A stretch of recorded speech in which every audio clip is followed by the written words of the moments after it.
right, welcome into another edition of Bama and Bourbon with Aaron Suttles from Yea, Alabama. I'm Lance Taylor from the Next Round. We talk Bama and we talk bourbon. Today's bourbon, Horse Soldier. We'll get into that, and we will get into a lot of different, angles. It's been a while, man. It's been a while. We got a lot of ground to cover. Okay, so let me go on and break the news to you. It's dry January for me. I've heard. 16 days sober, and I know that it's the 7th. But when I came back from New York, I brought some kind of funk with me. Have you been sick yet? Knock on wood, I had a little dip, but man, whatever it was, kicked my ass. My kids got type A flu right now, and some coworkers have really gotten it. But I tested negative for flu and COVID. I don't know what the hell it was. I've never felt that bad for 2 days. People have been telling me that, they keep going in and they're like, "There's nothing wrong with you," but. Obviously, there's something wrong with people. Yeah, I think there is a lot of this going around. Anyway, you should have killed it with bourbon. That's the way they used to do it. I'll never forget Unforgiven, where Clint Eastwood gets really sick and he decides to drink it out. But did I ever tell you the story when I was really little? Now, I come from an interesting line of characters, and from northeast and northwest Alabama, where my grandparents, both those are from. I do remember distinctly being sick as a child, and one of my grandmothers, I can't remember which grandmother, gave me a teaspoon full of Jack Daniels mixed with honey. Okay. And now that you would go to jail for that now. Oh, but at the time, you do whatever your parents say. It was nothing. Well, did you had I remember the first beer. It was a Schlitz. My old man gave it to me. The old pop top, that I forgot pull that sumbitch off and they just throw it on the ground. People were literally stepping on them. But yeah, Schlitz was my first. I was probably 3, 4 maybe. I was probably, I don't know, 8 when this was going on. So this is, real quick, the Horse Soldier, and I remember the first time I got introduced, it was a couple of summers ago. I was at a place called Quicker Liquor down on the coast. A guy named Lee Moore used to be in advertising in Birmingham forever, and he's like, got to try this. One of the guys from Horse Soldier was in here a couple of days ago. It's a great story. Gave me a bottle of this bourbon. But you've seen, there was a movie on this, so it's elite group of Green Berets in Afghanistan that are actually on horseback. And there was a movie, and I forgot what the movie was, but this is kind of a homage to the Horse Soldier. So, isn't that go way back with Roosevelt and the Rough Riders? Maybe. Yeah. I'm not going to pretend to know the history of it, but that is what this is based on. It began in 2015. I'm just reading from the notes here. Our team initially traveled to Yellowstone on a journey to discover our next chapters in life. That adventure led us to our first distillery tour, sparking a passion that has since taken us across the globe, seeking the best and brightest of the distilling world. We have trained with some of the best distillers in Kentucky, Ireland, and Scotland. These lessons have brought home to improve our distilling process and the selection of our key ingredients. This powerful combination of art and science is what separates us from others. And they said they decided to start the American Freedom Distillery, where the spirit of their commitment and dedication to excellence lives on. Journey has paid off from grain to glass. Horse Soldier bourbon, whiskey, handmade with all natural ingredients, bottled in the heartland of America and aged to perfection. Where is it? 87 proof. Okay. Where is it bottled? Is it in Kentucky? Somewhere in Kentucky, I think. Is that the heartland of America? Somerset, Kentucky. Okay. Again, I'm not going to be able to put it on the palate. Color's very light. It is very light. It's very mellow. I miss it. So you get February? Do you feel the 87? Yeah. Oh yeah, it's very mellow. Okay. Very mellow. Yeah. Okay, so a lot of different directions. Yeah. Bama Bourbon brought to you by Beverage Place Pink Package. They brought us Horse Soldier, Chan, JJ. We appreciate everything they do. We'll give you more information. Of course, mybookie.ag, code TNR Casino, 300% deposit bonus up to $2,000. And you can get that right now. Again, use the code TNR Casino. Let's start first, and we'll work our way back. So, a little over a year ago, Kalen DeBoer was hired. Yep. Ryan Grubb was going to be his offensive coordinator, and then he had an opportunity to stay in Seattle after Mike McDonald was hired at Seattle for the Seahawks. 1 year in or 1 year after, he is now out. There is speculation he could possibly come back. Yeah. I don't know what your thought is. Nick Sheridan, first year as play caller, I thought did an okay job. He was kind of handcuffed with what was one of the most inconsistent quarterbacks in college football. I think Jalen would tell you that. There were times that he looked otherworldly, and there were times when he struggled. But and Nick Saban always said this: and I'll talk about this Michigan game specifically, his offensive line let him down. Like that, those guys were not very good up front. They were a little inconsistent. They were dealing with some injuries too. So I think all of it plays in together. But I think Jalen, if he was self-assessed, he would say my game was a little bit like a roller coaster this year. So I don't know how much you can put on that of Nick Sheridan. I know there's not an opening right now on the staff, but I do know that that Coach DeBoer and Grubb have a relationship, and I would not be surprised if they weren't trying to explore a way to see if maybe it was a good fit for him to come to Yeah, look, you've had co-offensive coordinators before at some major programs. I know Clemson did it. I know TCU did it. There's probably other examples out there. I would think Sheridan, it's not like he's going to get a pay cut if, in fact, Ryan Grubb was to come on board. So I think there's a way that they shuffle it around and they find, I think Sheridan's going to be just fine in that situation. So portal, Elijah Pridgett is in the portal now. Yep. Was that a surprise? No.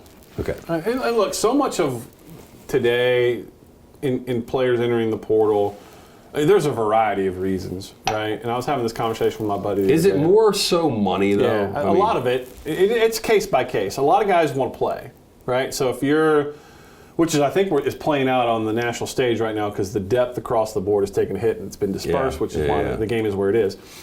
But so your depth takes it. So if you're stuck on the depth chart and you want to play, like I can't pronounce the kid's last name, Orkanar, the linebacker from Alabama. That's probably a depth chart thing. That's probably the kid from Germany. I see Deontay Lawson coming back. I see Justin Jefferson coming back. I want to play.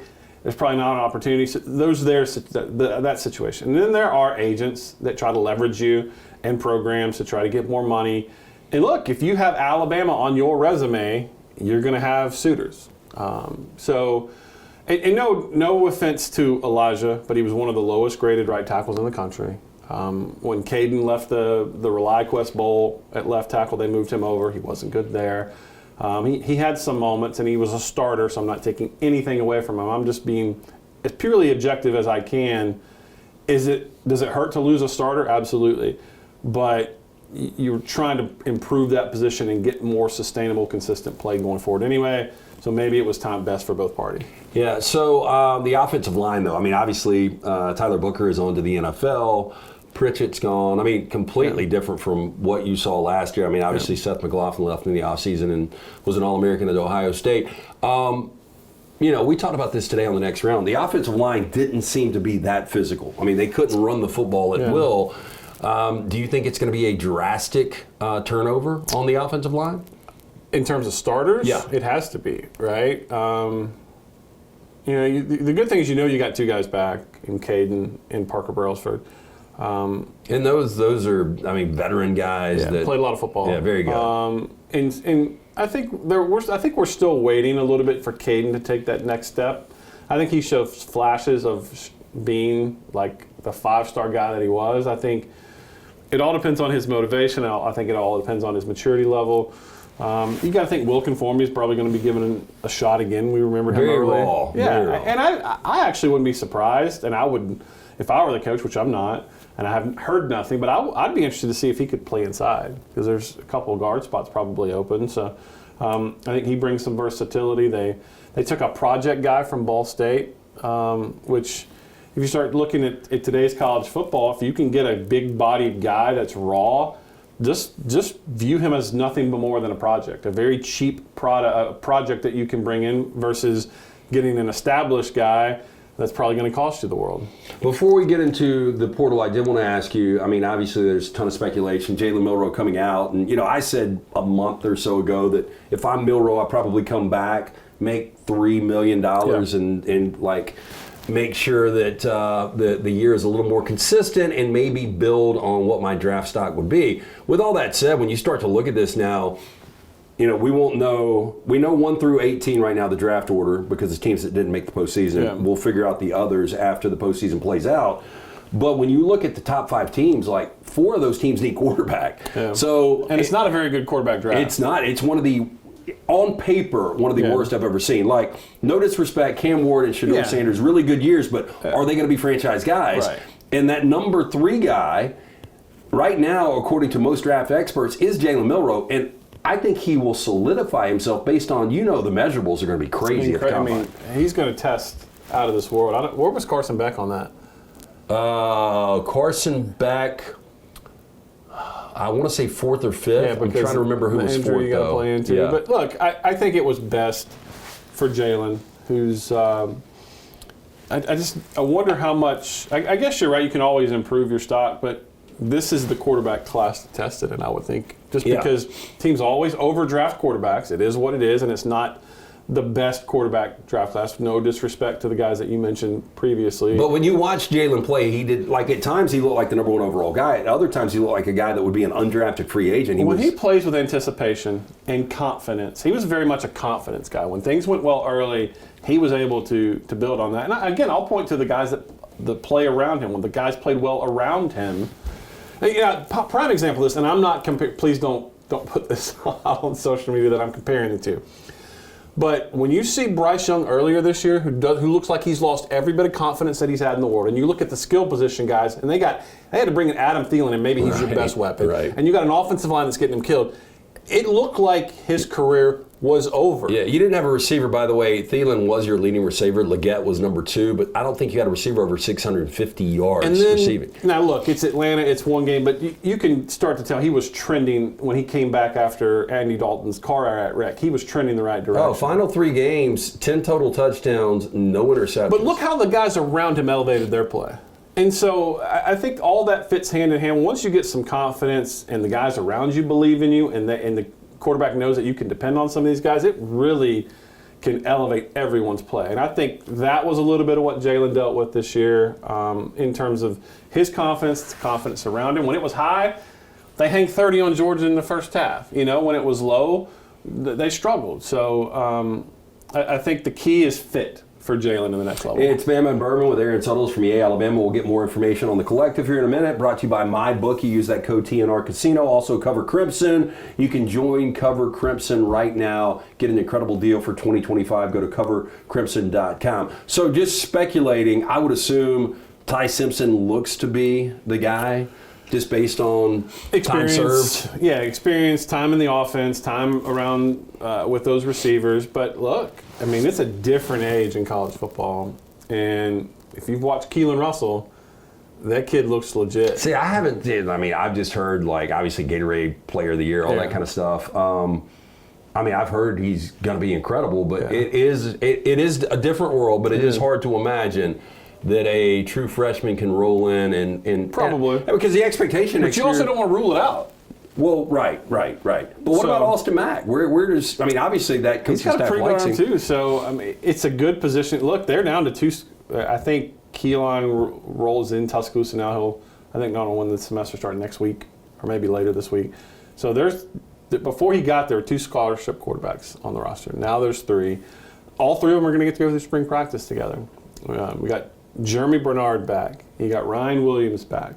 So there's some. You got Isaiah Horton coming in the portal, who should be your number 3 for Miami. He was a good number 3 for Miami this year. Yeah. So I think Ty's got obviously the leg up, and he's put the time in, and I hate to use the word sacrifice, but how many quarterbacks that can play that have options stick around as long as Ty has?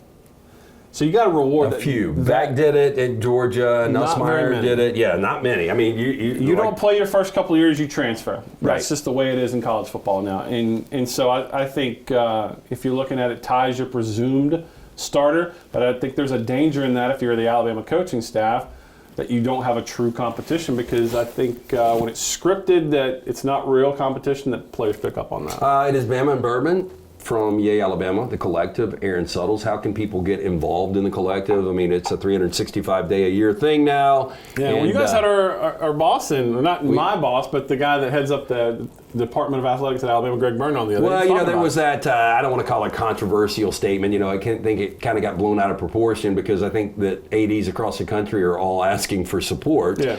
And just because of the way, I guess, the statement was packaged, I think people, and maybe because of the results, I think if Alabama was 11-1 in the college football playoff, it's probably different. But yeah, we had him on to just kind of explain. It's not an enviable position to be in. Let's be honest. But he is tasked right now, and I've always described what we're trying to do as a bridge. We're the bridge to where it was, to what you remember, to what you loved, to where it's going to be, which is we still probably don't know. because that thing is still working itself out in a court case. We think we're going to have some framework in summer, June, July about the settlement and revenue sharing. But even then, how do you police? It's a whole thing. But what we're trying to do is give Alabama is the most support that we can.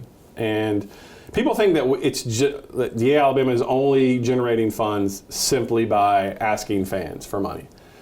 And while that's a big part of it, and that's certainly our basis behind our membership, our subscription, we got a vodka, right? We're out there. There's a documentary coming out that we're involved in. There are different revenue streams, so the key is to have as many streams as possible.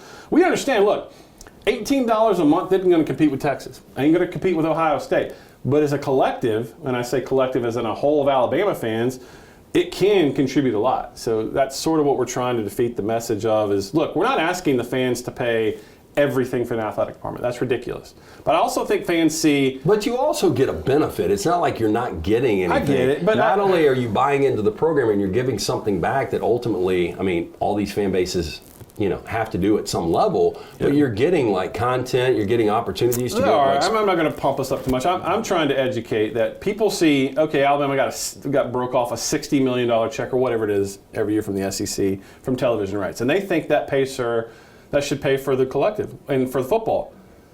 It does, but it's also got to pay for gymnastics and swimming and track and field and travel to every competition and airfare and meals. I mean, it's expensive to run an athletic program. It is. Yeah, and especially at Alabama's level. So anyway, jump on board, help out with the collective. Bama and Bourbon also brought to you by our friends at the Beverage Place, located next to the PGA Superstore. Highway 280 Pink Package, located across from Target, next to Arby's on Highway 280. One-stop shops, liquor, beer, seltzers, wine, sodas, mixers, cigars, ice, even fresh lemons and limes. They open early, close late. Get in, see JJ, Chan, all the fine folks at both of those locations. How is the Horse Soldier? It's very mellow. Okay. For my taste, I like something hits a little harder. Good starter bourbon, maybe? Yeah, if you're not really familiar and don't like the burn, for a while Jim Dunaway he liked bourbon, but he did not like the right.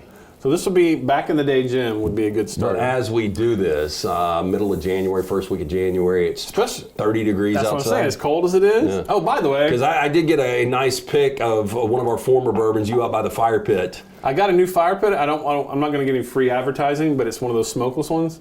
Dude. Is it the Snoop Dogg one? Yeah, it's that one, but I don't want to give the name away. But completely has changed the way I use my back deck. Okay. Like I can sit out there now comfortably with the game on. I got the pellet converter, I've got wood, and man, you sit out there with a bourbon watching NFL football, it is awesome. Yeah, see, I do it too, but my fire pit, the smoke, like sometimes it'll change and it's right on you. It's smokeless. Yeah. If you keep that thing hot, it will not smoke on you. Okay. It's a game changer. And I do it out on my back deck, which is made of wood, so it's safe. Before we get to basketball, one final thing. So transfer portal are guys that are actually staying on the defensive side. You said Jefferson, you said Lawson, LT Overton, Damani. I mean, you got some Tim really... Keenan. Yeah, Keenan. You got nice pieces coming back, right? We're pumped, which is another reason you support Alabama, because we help these guys come back. But in all seriousness, look, it was very trendy earlier in the season to sort of look and say Kane Wommack's defense is not going to translate. And there were some rocky moments. I'm not going to pretend that it was all sunshine and rainbows and puppy dogs. But look, defense was good enough to win you a championship. The fewest points they've given up since 2017. Yeah, which was a number one ranked defense in the country. So, which in today's college football, where all the rules favor the offense, every last rule favors the offense. That's saying something. And they didn't lose those games because of defense. Right. And I'm not. Again, that's not me pointing saying it's offense. It's a team. You win and lose as a team. But my bigger point is we are pumped to have those guys back. So Bama and Bourbon, our focus will start to drift towards college basketball because Alabama is a top 5 team. Man, what a state of basketball we have. Wow. Yeah. I mean, as we record this, Tennessee goes to Gainesville tonight, could absorb their first loss. Florida's favored in that game. Auburn could be the number 1 team. Look, I'm going to call the voters. I respect you win all your games. You should be respected for that. Auburn's better than Tennessee. I think they are too. I've seen. I think they are too. Auburn has a better resume. And I still Alabama's really good. I think their ceiling, I mean, for where they are right now, they're still kind of feeling their way. Alabama hadn't hit its peak yet. I mean, 9 threes they hit this past weekend, and they win by 28 in their SEC opener over an undefeated Oklahoma team. Not that they had great wins, but still undefeated. Oklahoma's soft on the inside. Let's call it what it is. Oklahoma was soft on the inside. That's why Alabama had, I can't even remember how many dunks they had, but it was a lot. They got whatever they wanted to at the rim. Oklahoma's rim protection and paint defense was abysmal. But Alabama got the looks it wanted from the outside. They played great defense in the first half, had a little bit of a letdown there in the middle part of the game. But let me tell you why I'm most excited. Now, it hurts. I don't know if we've talked since they lost Reitzel. That stinks. But Chris Youngblood, just watch the way the guy moves. He moves like he's played a ton of basketball. He's a high IQ guy. And I don't know if you guys covered this on the next round, but Nate Oates was talking yesterday about like Chris Youngblood's potential on the floor. Nate was almost more excited about his potential as a coach after he gets done. Oh, wow. But I'm telling you, this guy could play. Youngblood's like, let's pull it back. I want to play in the league for a little bit. But he's a great defender. He's tough. He's smart. Great teammate. I think it's huge getting him back. And we've had him now for a couple games. I think it's huge getting him for the heart of the SEC schedule because this Alabama team, I don't think has touched what it's capable of. Well, and the depth. I mean, the depth is crazy. When you look at their bench outscored the Sooners 38-5 this past weekend. And again, Alabama, we've talked about in the past, living and dying by the three. When you only hit 9 of 29, and you still win the game by 28. It wasn't even close. Yeah. Yeah, and I look, Alabama wants to get to the rim, and they want to get layups. And I still think that was the first game I was sort of like, Cliff and the offense is really figuring it out. Because, I mean, especially with teams that are a little not as tall on the inside, he's going to wear them out. On the pick and rolls, I mean, how many... See, and I think that, for Aurier, I think it was like we got to figure out, like, you're a starter, no doubt, the transfer from Rutgers, but we got to figure out, like, where the minutes are, who the rotation is best with you being... out there on the floor. And here's a scary part for other teams. I don't know what his progression will be like throughout the season. Jaren has not really even been much of a factor yet, and he's a starter. Now, if you look at his defensive numbers, really good. But in terms of offense, really hasn't really found his footing yet. But once he comes on, you got Chris Youngblood back, LeBaron Filan's a stud. And Holloway off the bench has been great. We know what Mark is. I mean, this is a really good team. Yeah, Grant Nelson, another double-double.